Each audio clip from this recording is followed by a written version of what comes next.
Okay.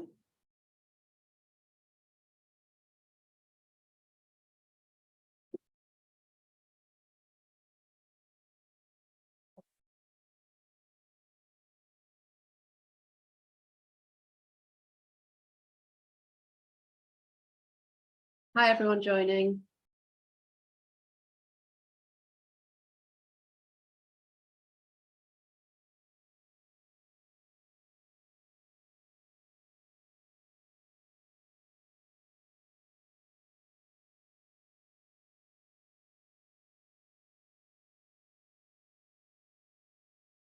I can see the number of attendees is going up, so I'm going to start talking, but I've got a bit of a preamble before we get into it. So if you're just joining, welcome. Thank you very much for joining us. My name's Alison Gow, and I'd like to extend a very warm welcome to you as you join us for the conversation on artificial intelligence, hosted by Women in Journalism and sponsored tonight by Cision. We've got around an hour to talk through artificial intelligence. Now, obviously, it's a vast topic. We're going to specifically be digging into the implications for journalism, and I suspect probably a bit of the implications for society as well, and also your career and what the future might hold as well. So the purpose of the next hour is to look at the emerging trends in AI and consider the pitfalls and the opportunities that lie ahead of us. And we haven't got crystal balls here, so I think it's definitely a what we think and what we can kind of interpret from the trends so far. And then we'll also be looking at what we as journalists can do to protect ourselves in this kind of emerging world and best inform our audiences around it. Before we start, I've got a bit of housekeeping. We've got closed captions available at the bottom if you look in the tray. So just click on that if you wish for captions. If you've got questions, please put them in the Q&A box that's also down the bottom. They're just easier to keep track of in there. And by all means, feel free to use the chat box for chat, however. But if you're specifically asking questions, that's where we're going to be looking to drag them out of. And so without further delay, let me introduce you to tonight's brilliant panel. It's a real pleasure to have them here. In no particular order, because I'm pretty sure that everybody's going to be different on everyone's screens. We have WiJ, when I say your name, Professor Charlie Beckett, who is the founding director of the Polis think tank for research and debate around journalism and society, and that's at the London School of Economics. Charlie, as many of you will know, is leading the Google-funded Journalism AI project. That's an amazing resource, which is helping news organizations use AI responsibly. Please don't take a shot every time I say AI tonight, because you'll be absolutely done.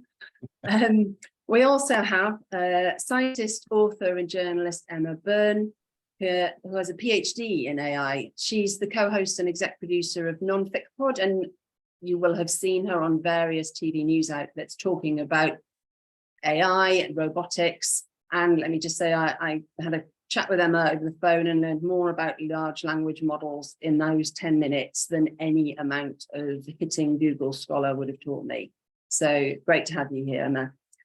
Marcus Ryder, MBE, is one of the leading voices on the issue of diversity in the UK media, and a former BBC executive whose work has been honoured by the likes of BAFTAs, the Royal Television Society, and the Foreign Press Association. Marcus is the head of external consultation for the Sir Lenny Henry Centre for Media Diversity, based in Birmingham. And last but not least, we have Nick Newman, who is a former BBC digital strategist. Nick helped shape the digital and internet services for the BBC for over a decade, and he's now very well-known senior research associate at the Reuters Institute. He's someone who always has the right stats at his fingertips, frankly, and he is the perfect person to kickstart our session. So we've asked him to share some of the emerging trends and worldwide developments in AI in the recent Reuters Digital News report that came out. So Nick, I'll hand the mic to you, and I'll be back after your session to start the questions rolling. Thanks very much, and good evening, everyone. So as Alison says, I'm just going to really start with 5 minutes of slides on trends and a few examples as well. And we've been covering it at the Reuters Institute for some time, as Charlie has with his Journalism AI project, particularly in a report I do every year on journalism and technology trends. Probably been doing it for about 8 years. And it's been, of course, a bit of a slow burn, with a lot of prototypes, a few operational products. And then last November, we had this sort of earthquake around ChatGPT and generative AI, which has led to this sort of wave of excitement and hype. And I think also now real attempts to understand what the implications are for us and for society. So we can kind of divide the world into before ChatGPT and after ChatGPT.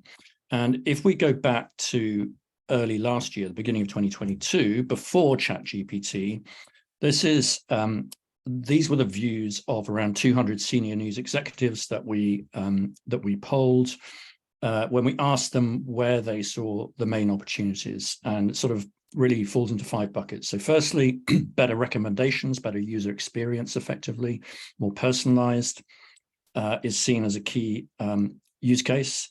Secondly, we have commercial uses. Thirdly, we have newsroom automation. So that might be things like transcription, automated tagging, essentially different ways of making workflows more efficient. Then fourthly, you've got news gathering. How can we use AI to help find stories, for example, in big data sets?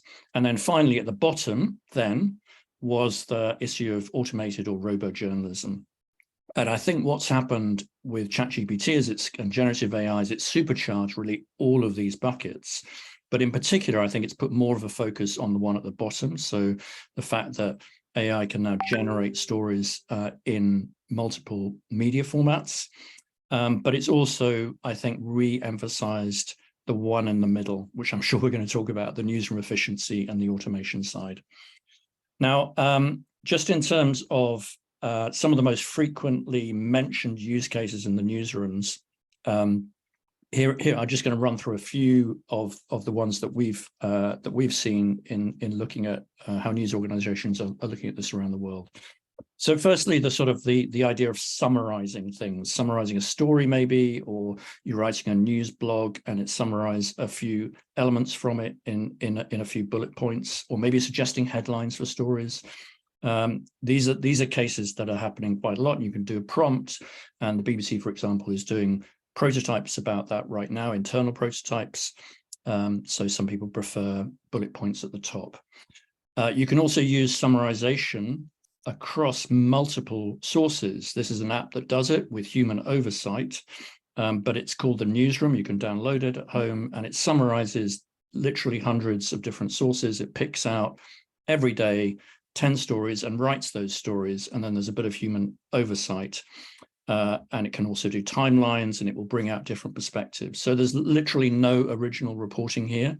There's one journalist and one technologist, and it's producing a news experience through aggregation and AI.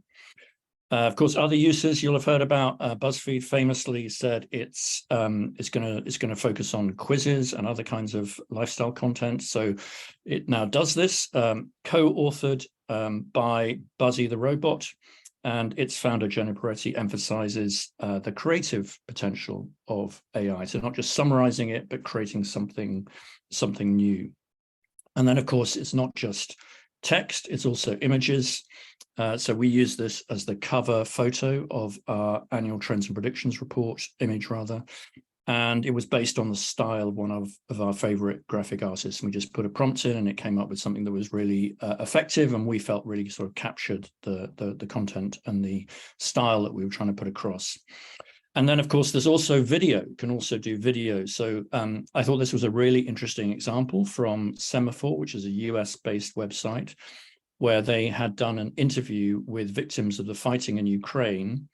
And because they didn't have any footage, to illustrate it, they teamed up with an artist and the AI, combined the artist style with AI and created this video-like animations. So I think all of this, of course, raises a lot of questions about what is real and what is false, and also what is how you sort of signal that this is AI rather than humans. But it's certainly happening now. And then these questions are being discussed, a lot of them being discussed in newsrooms about the positives, but also some of the downsides, whether we should slow it down. But it's also important to note that whatever we do in newsrooms, other people are already making decisions that are going to affect us. So in particular, the integration right now that we are seeing into all the enterprise tools that we use as journalists every day. So that might be search engines, it might be communication apps like Slack, or photo editing like Firefly. So this is Adobe's Firefly, and it claims that it has secured the copyright law for these images, but it allows you to recreate or touch up in rather interesting ways, creating parts of the photo that weren't actually there from the patterns in the original photograph, for example. I think this is really interesting because clearly there's a lot of people in newsrooms right now who do this kind of work, and those people won't be needed to some extent going forwards. So lots of change, lots of opportunities, but just a few examples there of some of the ways in which media companies are already thinking about some of the potential disruptive impact to artificial intelligence. Back to you, Alison. Thanks, Nick. I've seen that Firefly video a couple of times from your sessions now, and it never gets less astonishing, honestly. Thank you for that. So that's a kind of where we are and where things are moving to. There are phrases that continually crop up around AI that I thought it might be good to kick off with and maybe demystify a little bit of that. So I wanted to actually start off with Charlie and Emma, your expertise in generative AI and the large language models aspect of this. It's something I'd quite like to lean into at this point. So Charlie, if I start with you, can you talk about what these terms mean and where you see the applications in journalism now and maybe in the next 12 months? The honest answer would be I don't know, Alison, because I talk to hundreds of people around the world, and they're all experimenting with this right now in newsrooms, and they're trying to work out what the difference there is with generative AI. And in some ways, they are treating it in the same way they treated, let's call it traditional or classic AI, which, as Nick said, was quite boring in a way. It was doing quite kind of functional, low-level, often at scale things, and it was tended to be done by the tech department, if you like. Obviously, the difference with generative AI is we can all put a prompt in. We've all can play with this.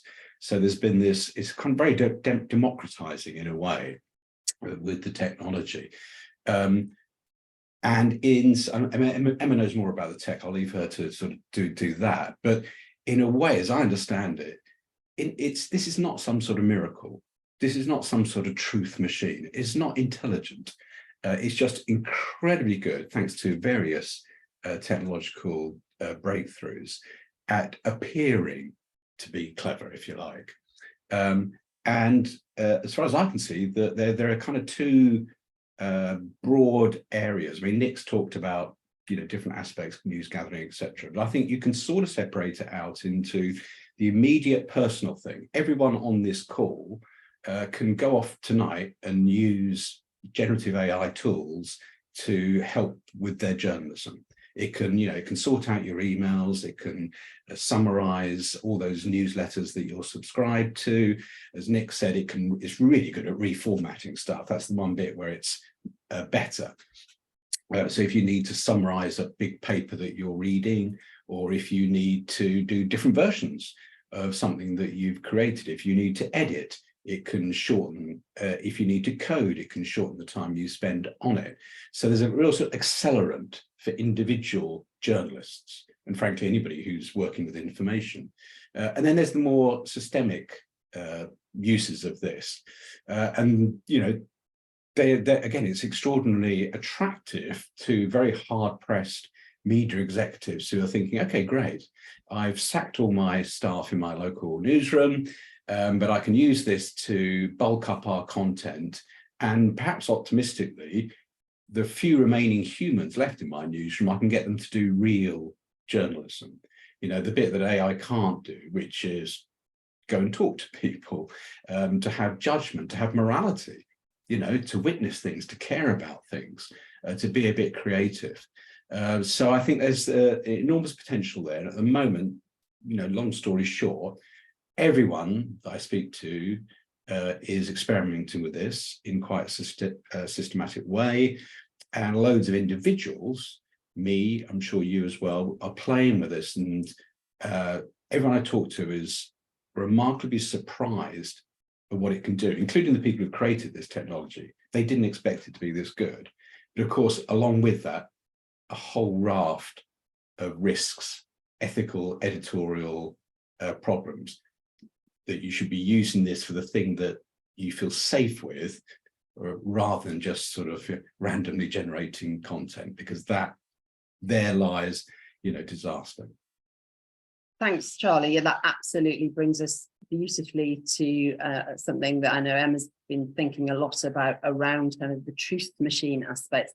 Emma, do you want to come in with your thoughts on the implications for journalism around this? Yeah, I mean, as Charlie said, making predictions is a bit of a fool's game, especially about the future.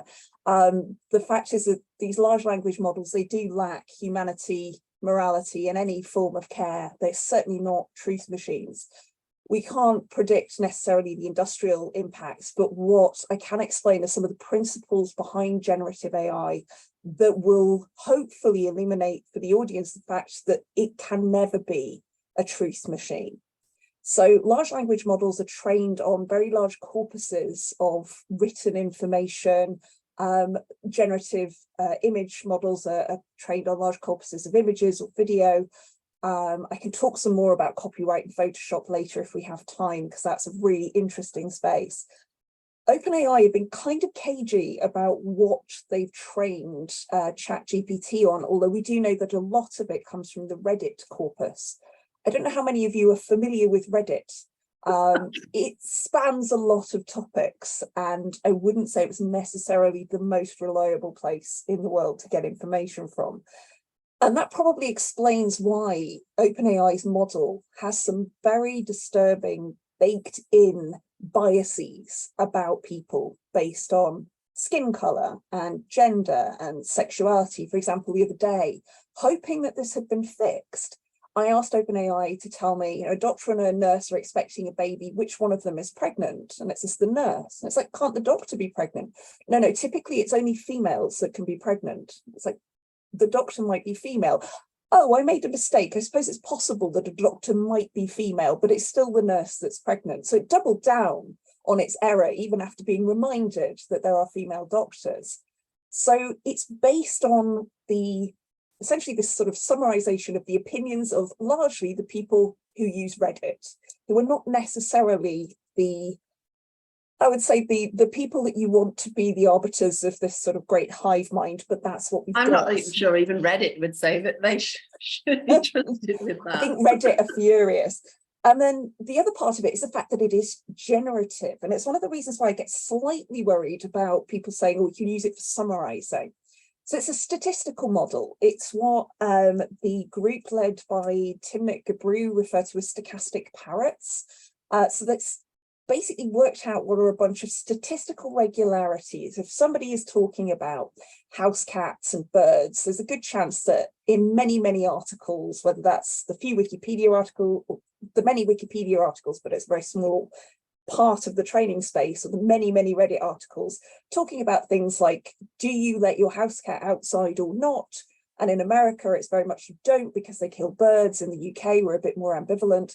So it's likely to talk about, if you say something about should cats be let outside, it's going to give you the sorts of words that come after sentences about house cats being left outside. And it does it beautifully because it's got a huge model and it's very fast and it's computationally very quick and it can create these great chunks of, I think it's now up to something like 30,000 symbols. So you can write essentially a large research paper. But the problem with those statistical models is there is absolutely no meaning ascribed to that. There is no semantic understanding. All these models contain is the fact that certain terms co-occur. And so the problem with that is it will start to what OpenAI refer to as hallucinating. In fact, I go further and say it's always hallucinating. It's always just giving you statistical chains of essentially like a giant, very sophisticated game of Mad Libs. And sometimes that corresponds with the truth, but not always. So those aren't predictions, but there are certainly principles that it's worth bearing in mind when you're trying to decide what to use these systems for. Thank you. And this isn't rehearsed, but it does lead me very neatly to my next question, which was Marcus, and was around the potential for the isms to creep into kind of journalism and AI generated content. And I just wondered what your thoughts were on that, Marcus, and what you think journalists and perhaps news organisations could or should be doing to protect themselves and their audiences against being exposed to this sort of thing. Well, first of all, thank you so much for inviting me to talk. I think that the issues of those, as you put it, isms, are fundamental to us understanding how to use generative AI responsibly as journalists. And what concerned us at the Sir Lenny Henry Centre for Media Diversity is that guidelines were being produced and people were talking about how to use it responsibly, and nobody was talking about diversity. And so what we were worried about is that, once again, diversity was going to be the side issue that comes in later. They were talking about, people have been talking about a long time with regards to diversity and the flaws in the model, but they weren't talking about how you can use it as a journalist and think about diversity. Those guidelines, as far as we could see, weren't there. So we generated, keep talking about generated, if we're talking about AI. We published 6 principles, which you can find on our website. Generally speaking, you should be aware of the built-in bias. The bias is there, as Emma said, because it's trained on large language models, which are, you yourself in Women in Journalism did some fantastic reports in 2020, looking at front page headlines. And in 1 week in June in 2020, of the 174 headlines, I think it was less than a third, I think something like a quarter of those front page bylines went to women out of the 174. And it was in June 2020, which was the height of the Black Lives Matter protests. And 4 of them went to people of color, and none of them went to Black people. And this was the week that the Colston statue came down. And so if you're building it on Reddit, or even if, forget Reddit, if you're building it on, newspapers, you are going to be seeing the world through a predominantly white male prism. And so the large language models that it's based on is going to come up with answers which will be that lens. And so we came up with quite a few, as I said, 6 guidelines, but we did a few little tests, just as Emma did her test with regards to, can a woman be a doctor, should the nurse or doctor be pregnant, sorry. And so we asked it on the 10th of June, 2023, we prompted ChatGPT, what are the 20 most important actors of the 20th century? It didn't mention a single actor of color, nor did it mention anything to do with Bollywood or anything out of the Hollywood canon. So it just ignored. So it's clearly being built on a Hollywood model.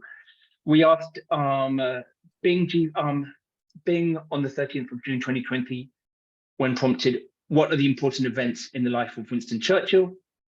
It failed to mention his controversial views on race, his controversial role in the Bengal famine, and his controversial views towards Jews and Islam. Now, you can see again what prism it's seeing it through. Now, I'm not saying that if you're a journalist, you may not want to choose those, to add those things. You may think that the 20 most important actors in the 20th century are all white, but it clearly shows that it's being built on a model with those kind of views and biases. Now we could go on with the different examples and you can play around with it yourself. The thing which I've only just discovered is that there's something interesting that Emma said about it lacking morality. First of all, it does lack morality, but that doesn't mean that the programmers aren't trying to put in morality.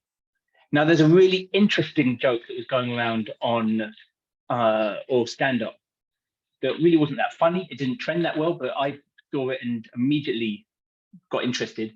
It was a stand-up comedian that had a joke about 9/11. And so she told her joke about 9/11 that the first date she went on with her current partner was on 9/11, and that's how she always remembers the thing. She goes, and then she said, she asked ChatGPT to improve her joke. And ChatGPT then generated the answer, 9/11 was a tragic event, right? You should not make jokes about 9/11, right? So that means that there is clearly, right, some intervention which is going in, right, to ChatGPT. Some people are trying to put some morality in there. And so then what we need to find out is what values and what is the diversity of the people who are intervening. It is not just being let loose on large language models and then just spit everything out. That might be partly, or even the majority of it, but there is also some human intervention as well. And so what we need to be aware of as journalists, when we're using ChatGPT, when we're using the generative AI, that it will produce answers that will be a certain worldview. And the fear, if we do not use it responsibly, if we aren't aware of these biases, it will only amplify the current biases which already exist in our journalism, as women in journalism have so brilliantly, and I quote the stats and the report you did in 2020 all the time, but so brilliantly illustrated. And the fear is that it will just amplify that if we're not careful. Thank you, Marcus. I've just been reading very briefly some of your the principles, and they're excellent. I would recommend everybody having a look at them and using them as kind of reflective ways to work forward on this. Now, we've talked a lot, I think, so far about some of the cons, I guess, of AI and some of the unknowns that may have negative aspects. I want to talk about jobs, and actually there's a question coming linked to that as well, so that's really neat. One of the things that I'm quite interested in is whether we should approach AI in an editorial way as like a beat, like we do politics and health. Should we have kind of experts dealing with that? Or is it the type of thing where, remember, everybody was like, every journalist should know how to code. And then we rode back on that to every journalist should at least be able to mess about with some HTML to a certain extent. So we found that kind of leveled off. So with regards to kind of the careers and where the industry is going next, do we think, and I'm going to ask everybody in the panel to kind of contribute their thoughts to this, are there going to be opportunities for reporters, for new roles for reporters, new specialisms that people should be moving into or priming themselves for, maybe looking at an AI course that Charlie might be running? And what sort of roles are we likely to see coming in? So who wants to kick this off? Nick, you've been doing some research around the world. What do you think? I mean, one obvious thing I think is that this is going to be a major change to all aspects of society, not just to journalism, but to industry. And so having an AI beat, I think, is something that is going to be really important for organizations. So that's not to silo it, but is to really, really understand what's going on and to cover it and to scrutinize it effectively. I think there are clearly, as with all great changes, you have some things that carry on. So we're going to still need great analysts. We're going to need reporters on the ground in Ukraine, but we're also going to need, and then there'll be other jobs that we won't need anymore. Like, I was talking about people who put together two graphics and then churn them out. Well, I think that the technology is going to do that kind of thing. And then I think there will be some specialist roles. Some of these, as we saw with social media, may just be intermediary roles to try and help people through the transition. So almost like an internal education function. Some of them might be to be real experts in how to devise prompts that that bring back, the most efficient, most effective ways of using the technology for different purposes once we've worked out what those purposes are. So, people are talking about, instead of subs in newsrooms, you have people who are expert in doing the prompts to help with, getting the right way of subbing or doing spell checking or whatever it's going to be. So I think those are just some of the ways in which this is going to change newsrooms. So an interesting parallel with the subs, actually. Thanks, Nick. Charlie, what do you think?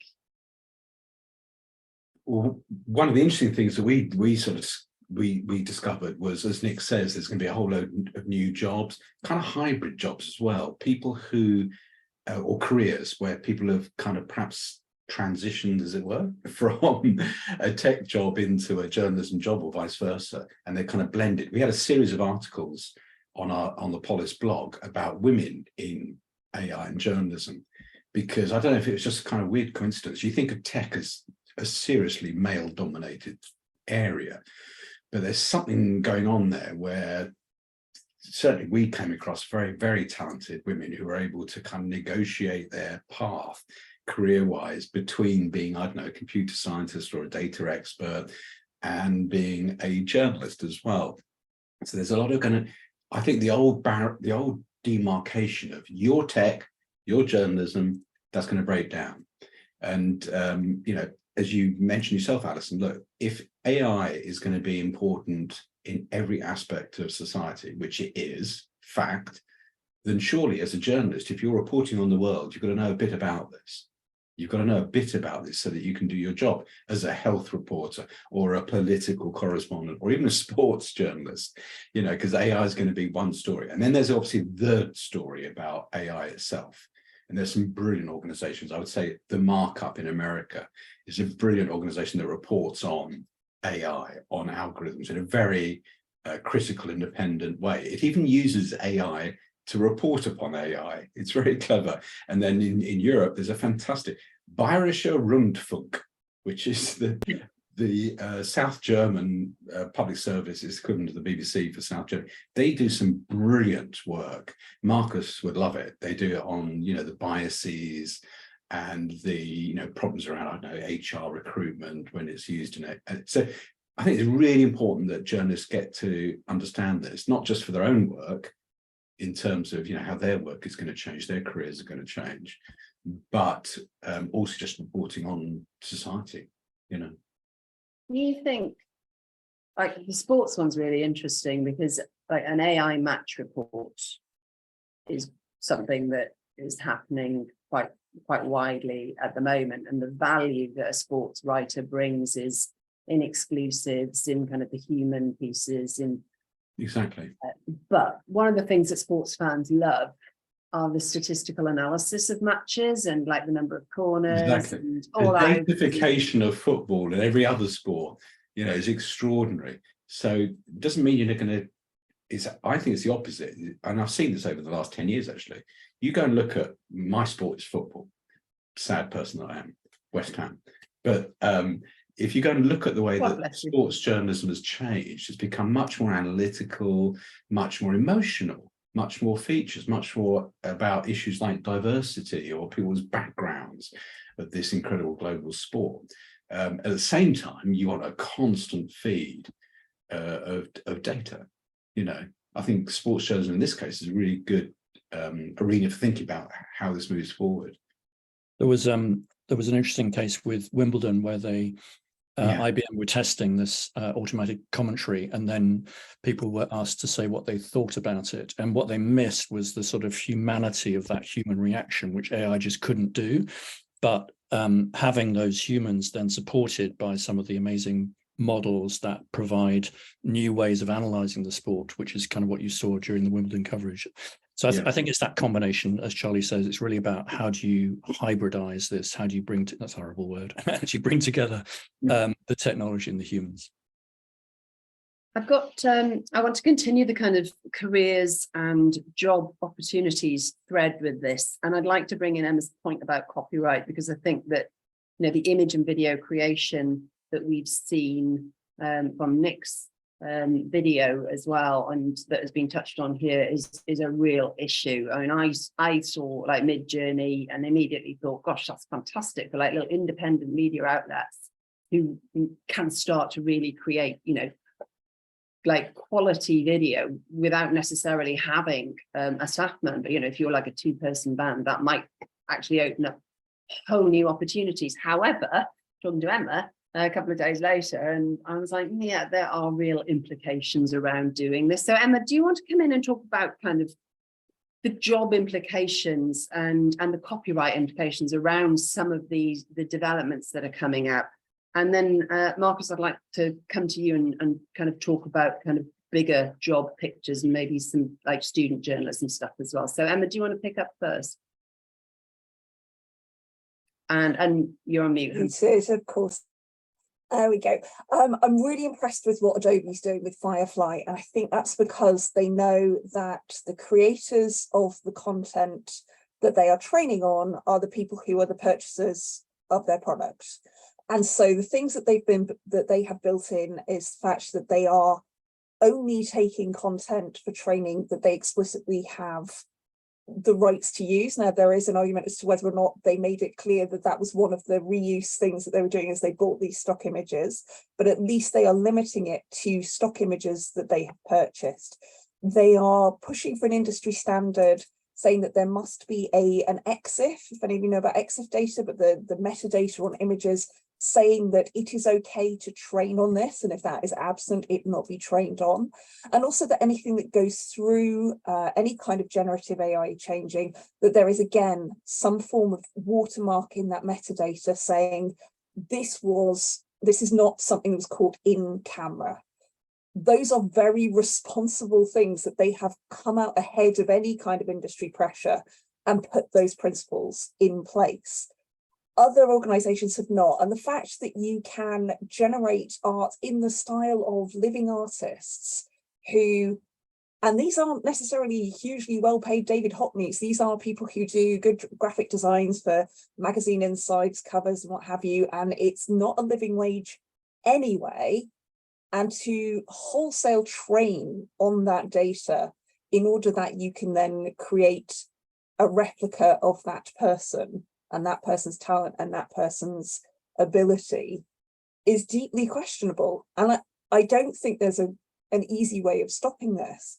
The argument I've heard advanced is that, well, every creative learns from other creatives. We're all essentially generative. We're all learning from other artists by copying. But there is a difference. And as an author, I'm very clear on this. There is a difference between copying and plagiarizing. And plagiarizing isn't simply the word for word re-representation of something that I've written. If someone was to essentially pass off their work as if it were mine, I'd be very annoyed in talking to the Society of Authors about getting that sorted. So my concern with copyright is to do with the very small, very poorly paid long tail of creatives who have absolutely no power in this relationship and are having their work hoovered up by many different generative AI organizations and are, as a result, no longer able to create anything new for hire. And so what that does to the talent pool and what that does to creativity in the future is distressing. It's also technically worrying. There is a fantastic paper. If anyone is interested, I don't have a link with me directly, but please email me on info@emmabyrne.net and I will send you this paper because it hasn't been covered. And this is why I'm horrified that there isn't a specialist AI beat that's actually looking at what the research rather than the press departments of organizations are putting out. And that's that if you train AI models on AI output data, they essentially become senile. And that's because they're statistical models. And so the first iteration through a model will look for statistical regularities and throw away a lot of the distribution around, if you imagine these sort of bell curves. chops off a lot of that distribution. You end up with narrower, more predictable, sort of goes towards the mean versions of either text or images. But if you then train your model on more of that output, that mean gets narrower and narrower, the distribution vanishes, and by 7, 8, 15 generations, you have got systems that are putting out absolute garbage. There needs to be not just some humans in the mix, but a preponderance of humans generating varied, different, diverse content for things to learn on. If we hand over everything to a perpetual AI motion machine, it will fall to pieces very, very quickly. Thank you, Emma. Marcus, there's a question that's come in from one of our audience, and thank you for that. Talking about journalists in a home country being fired, or I'm assuming their home country being fired because media outlets are kind of devolving the work to ChatGPT for no money. How concerned are you around, like, when you're looking at your, say, for example, the journalism schools and what's being taught there and how people are coming through? Are you concerned about, like, where the jobs are for them, or where, are they going to be valued going into the industry? And are there any aspects of the curriculum that you think needs to change as a result of what's happening to try and future-proof our young journalists coming through, and also kind of make them desirable for newsrooms? Yeah. What's interesting is that when we wrote the 6 principles for our guidelines of responsible use for AI with respect to diversity, we peer reviewed them with senior practitioners in academics and practitioners, and many of them fed into that, and we adapted the guidelines accordingly from the first draft to what we finally published. What was interesting for me was that there were quite a few that told us that we shouldn't publish the guidelines. They said that we were admitting defeat, really, and that there was no responsible way of using generative AI in newsrooms. And that wasn't just like a lone voice. That was a large opinion. And maybe we are admitting defeat.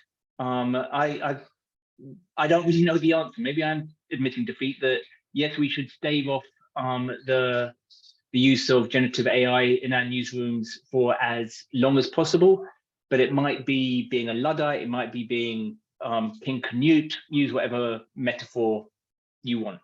But as I said, it was interesting that quite a few people thought that there was no responsible use for generative AI in newsrooms. In terms of having admitted defeat, in terms of what jobs and how we should be training our students, the use of prompts and how we actually use our prompts will become incredibly important, and recognizing how we use those. Recognizing what's already happening is that ChatGPT is diverging from Bing, right? And I suspect that there will be other generative AI models which will come along, and knowing which generative AI model to use which might be best for your newsroom or the type of journalism that you're producing will also be really important. So I think that recognizing that it's a tool, recognizing how to use it, recognizing which tools to use for the right job will become essential skills. So I think there's lots of things which I am not qualified. I feel as if my days of being able to tell journalists how to do their job, I stopped working for the BBC in 2016, and so I think there'll be more and better senior journalists that will come along, which will be it will be AI native. We talk about digital natives. There'll be AI natives that will come along that will be able to answer this question far better than I've been rambling right now trying to answer your question. But it will be a case of understanding which AI models to use, also understanding which prompts and how to use those prompts well. Yeah, I think I didn't think you rounded at all. I thought it was an excellent answer. And I think one of the challenges we're going to actually have is the young journalists coming through kind of going to innately have this and are using it in the same way that like people like using TikTok, you know, from an early age and have grown up with it. And actually, one of the challenges is asking the right questions as the interviewing recruiter to get the knowledge out and understand what you need from them. So I think that probably people in the industry need to evolve and know what to look for. Absolutely. So if you can, you might hear my 7-year-old son in the background shouting away with his cousin happens to be visiting us the summer holidays. But he talks to Alexa as if Alexa is an actual person. And so the idea of using AI, the idea of interacting is in a naturalistic, organic way, is something which is natural to him. It's not to me. One of the things we do need to think about as well, I was talking to the film and TV charity just the other day, is what are the mental health effects of using these tools as well? And I have no idea what the mental health effects are of using these tools. And so, but I do think that we need to commission that work, commission that research, because we are going to be working in a different environment. And just as working in an open plan office environment affects your mental health and your working practices differently from working in smaller offices, or just as taking on a workload is different, it will have effects to our mental health. I know we keep talking about the financial effects and who will have jobs and the pay will go up and down. And that's incredibly important, obviously. But I think we also need to think about workers holistically and what that will mean to us and our working conditions and our work-life balance. Yeah, that's an excellent point. Thank you for bringing that in. I might come back to it if we've got time, actually. I wanted to throw 2 quick fire questions in from the audience, and I'm going to throw that. I think probably Nick and Charlie, this might naturally lean towards you, but Emma, Marcus come in, of course. So Ruth said, I'm a religious broadcaster. Given all the biases within AI, which clearly affect religious issues, are there any tips you could offer for how to use AI sensibly? And Jill's asked, how can AI help me as a theatre reviewer? So if anybody's got thoughts around those 2, be really interested to hear them. I'll jump in there because I'm somebody who has no creative ability at all and no religious faith. And yet I've been working with both artists and people from religion on journalism and technology. And it's really interesting. You know, I think there's something interesting about the way, you know, we talk about the biases of the algorithms and so on. Absolutely true. My God, you know, Marcus is absolutely right. You know, I'm so frightened by the idea that people would use AI to recruit, for example. You know, I think that's a horrendous idea. But there's also lots of human biases when we think about religion and so on. When we think about creativity and taste, there are lots of human biases. And I'm really interested in the way that some of the people that work with us have used some of this technology to try and counter that, you know, or to try and make people more creative and thoughtful. You know, I went to a play a couple of months ago that was written by AI, and it was dreadful. You know, I did a talk with them. But what's fascinating was the way it was an experiment, of course, and that the playwright and the staff, I did this sort of group discussion with them afterwards, and it was so fascinating because, of course, they didn't just do one prompt which said, write me a play. They then interacted with it, and that's exactly what journalists should do. You ask a prompt and then you think, where does this go? Just like you would do search or any kind of research with people.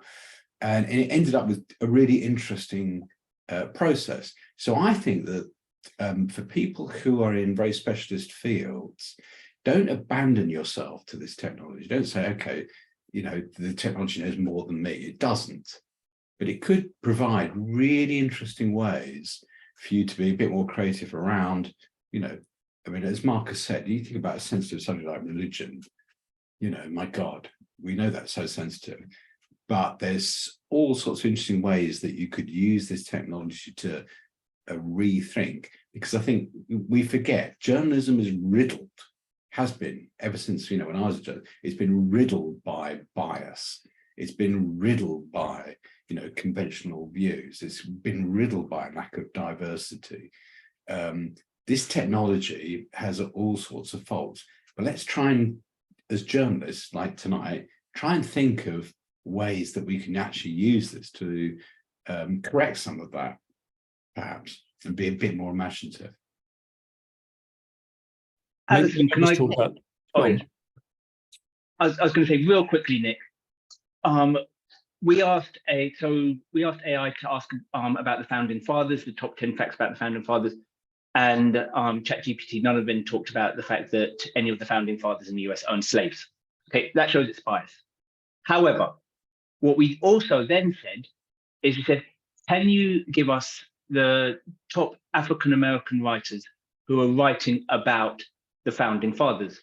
And it gave us an absolutely brilliant, comprehensive list that I would challenge any human being to be able to come up with that same list.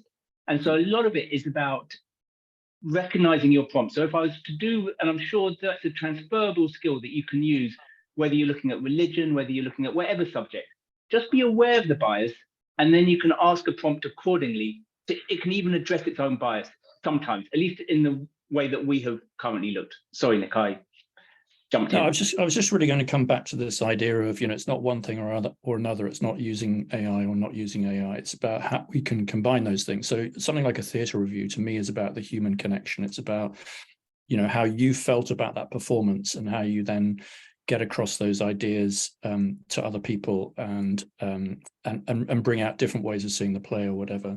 And I think that remains something that you want to do in a really human way. But on the other hand, there are a whole load of challenges in the one size fits all way in which we tend to do these things. We put something out in one format, and that is excluding certain audiences. So I think one of the ways AIs can help is in this sort of idea of, even if you're just a single reviewer, you'll be able to do that as an audio version, for example, because AI can turn your text into something that's really compelling for people who prefer to receive that in audio.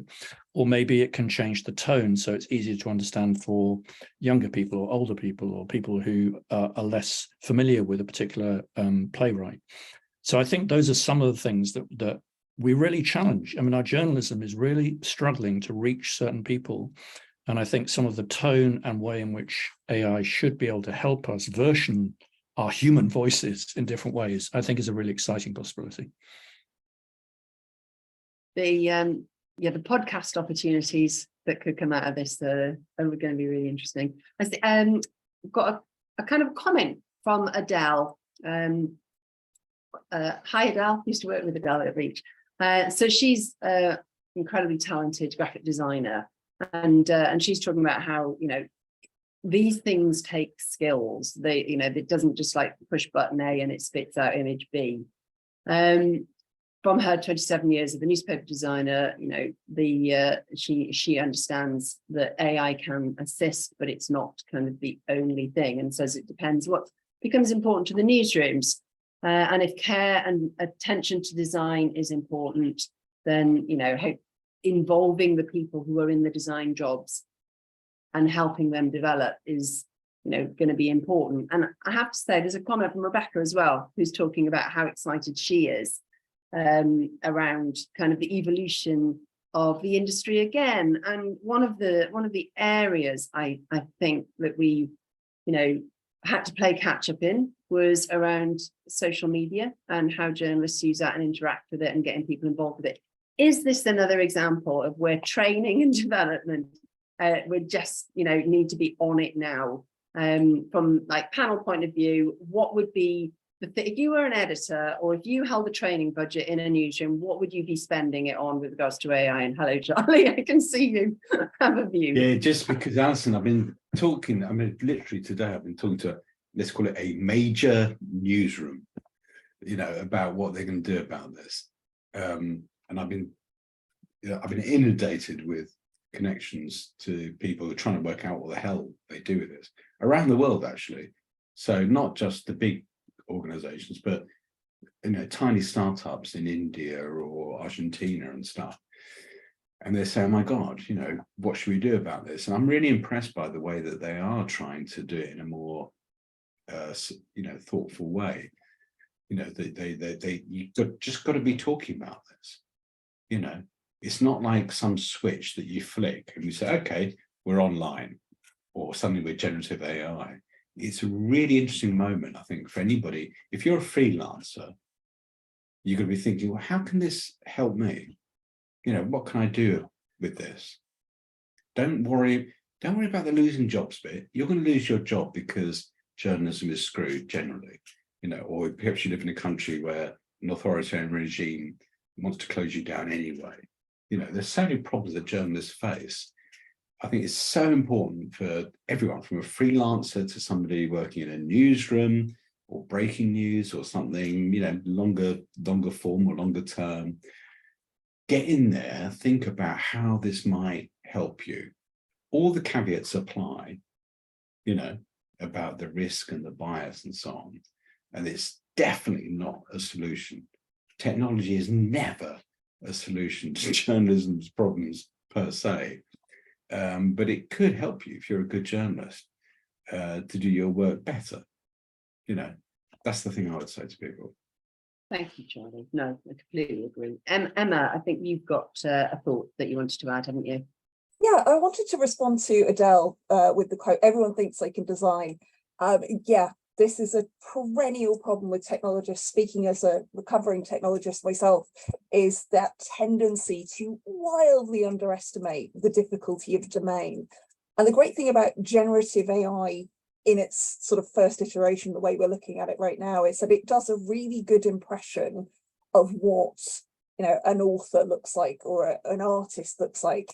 But there is a very nice trend among the sort of under 25s of describing things that are just a little bit crap, a little bit knockoff, as being incredibly AI. And I think that there is definitely going to be, as with every Gartner hype cycle, there is going to be a backlash. But I want to refer to, in 1968, Joseph Weizenbaum created one of the first chatbots. It was called Eliza. And he launched it at MIT. And he had his colleagues, computer scientists, all of them, interact with Eliza. And it was kind of based, at least one of its behaviors was based on that of a Rogerian counselor. If you said to it, I'm feeling a bit fed up today. Tell me more about why you're feeling a bit fed up today. Well, my boyfriend said I should talk to you. Why do you think your boyfriend said I should talk to you? And after about a week or so, he's like, okay, that's great, thanks. I've got enough data. I don't have the budget for the runtime on this, sort of very expensive computer. I'm turning it off. And his colleagues were bereft. They didn't want to let Eliza go. And Marcus mentioned the mental health implications. If you look at something that's happening with an AI service called Replica at the moment, very deeply disturbing. And he coined this term called the Eliza effect, this idea that we are really convinced by conversation because we know of no other creature on Earth that does conversation. And every time we've had computers that are newly able to do conversation, we've lost our minds. And every time, about 2, 3, 4 months afterwards, you have very respected people in the industry. It was Marvin Minsky in 1970. It's people like Elon Musk now saying, that's it. General AI is 2, 5, maybe 10 years away max. And what happens is 2, 5, never as far as 10 years away max. We hit something called an AI winter. And people realize that it is entirely possible that Microsoft has just spent billions of dollars on what might turn out to be just a really sophisticated Clippy. They're really betting that it's going to be better than, you seem to be trying to write the great American novel, how can I help? But there is that danger that if this hype is so overblown and if the money goes into things that are essentially solutions looking for problems, that we might see a lot of this going away. So I wouldn't get too deeply into the weeds about these. Be broad, be curious, be open-minded about what's possible and how you might use it. But be also very aware that there is still an awful lot of overstating what some of these tools can do. I have to say that's an almost a perfect point to wrap up, but I do have one more thing I want to ask. So people in the audience, we kind of have an 8 o'clock stop. So I will be winding up now, but I'm going to put one more question before I let the panel go. So if any of you need to drop off, thank you very much for joining us. And while you're still here, thank you to Cision, they're awesome. But in like the dying minute of this, I just wanted to see if we could take away a practical tip for people. So starting at, it's awful to have to go first, isn't it? But I am going to start with you, Nick, and everybody else can think. If you could give the audience one practical tip to take away from today, what would it be?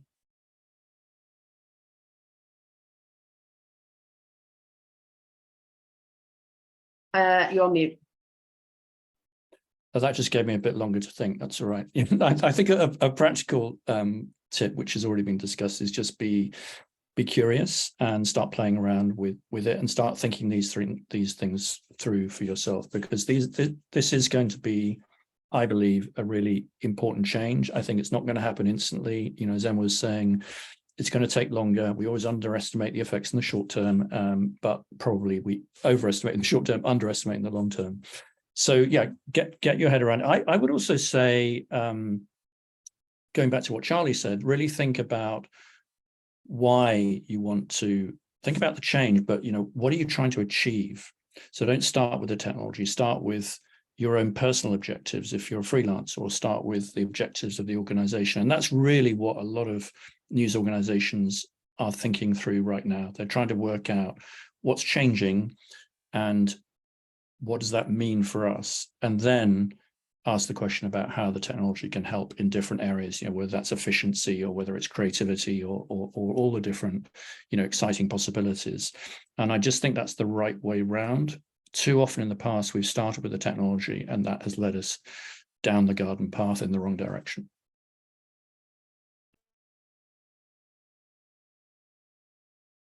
You're on mute, Alison. Well, I think it was going to happen inevitably. So, Marcus, quick piece of advice or practical tip for the audience. Quick piece of advice. I will go back to the generative AI diversity guidelines, and I will jump to number 5, which is report mistakes and biases. We are the very industry that we are complaining about. We produce the work which AI is built on, and so we owe it to actually report any mistakes, the hallucinations, the biases that we actually experience. If we want to have better AI, we can't just think it's incumbent on those programmers. We have to take responsibility as well. Thank you. Charlie. Yeah, I'm just going to do a commercial break, which is saying, go to my website. We've got, we've got an AI starter pack. We've got so many resources that can help people. I absolutely agree completely with what Nick and Marcus and Emma have been saying, but just get yourself a little bit organized about this, and then you can do the stuff that really excites you, which is your human journalism. And as someone who's been helped by your AI collab, I wholeheartedly endorse that. The website's full of great resources, but if you can get involved with some of the practical work that Charlie and his team are doing, and it's free, isn't it? It's all free. Thanks to our lovely friends at Google. And Emma, final thought from you? Yeah, it was going to be Marcus's, the importance of the prompt and making sure that you are checking your own biases with the prompt. That's fantastic. So reiterating that. But actually, Charlie's point, the human side of journalism, the danger of automated content generation is that it is yet another kick at the legs of what funds the journalistic model. So fighting tooth and nail for the recognition of the role that good, well-sourced, based in human intelligence, tightly linked to a beat, socially responsible journalism does. And I do sometimes write for periodical publications. I'm not a journalist per se, but I will do whatever I can from an AI technologist side to go, this is not Luddism. There is a danger of losing a very important pillar of a healthy functioning democracy, and that is reliable, well-sourced information. Brilliant. Thank you very much. Thank you, panel. You've been incredible. I really appreciate it. Thank you, audience. You've been so engaged and we had really great questions. Been lovely chats happening. I've been following that. It's been great to get your input as well. Thank you. If you've enjoyed tonight's session, have a look at the Women in Journalism website. Come and join us. We are great people, we're great fun, and we love doing this sort of thing, and it would be brilliant to have you involved. Other than that, I would just say thank you, Emma, Marcus, Charlie and Nick, for being awesome human beings, enormous brains, and giving up your Tuesday night to talk about AI. Love you loads. Thanks, everybody. Bye-bye.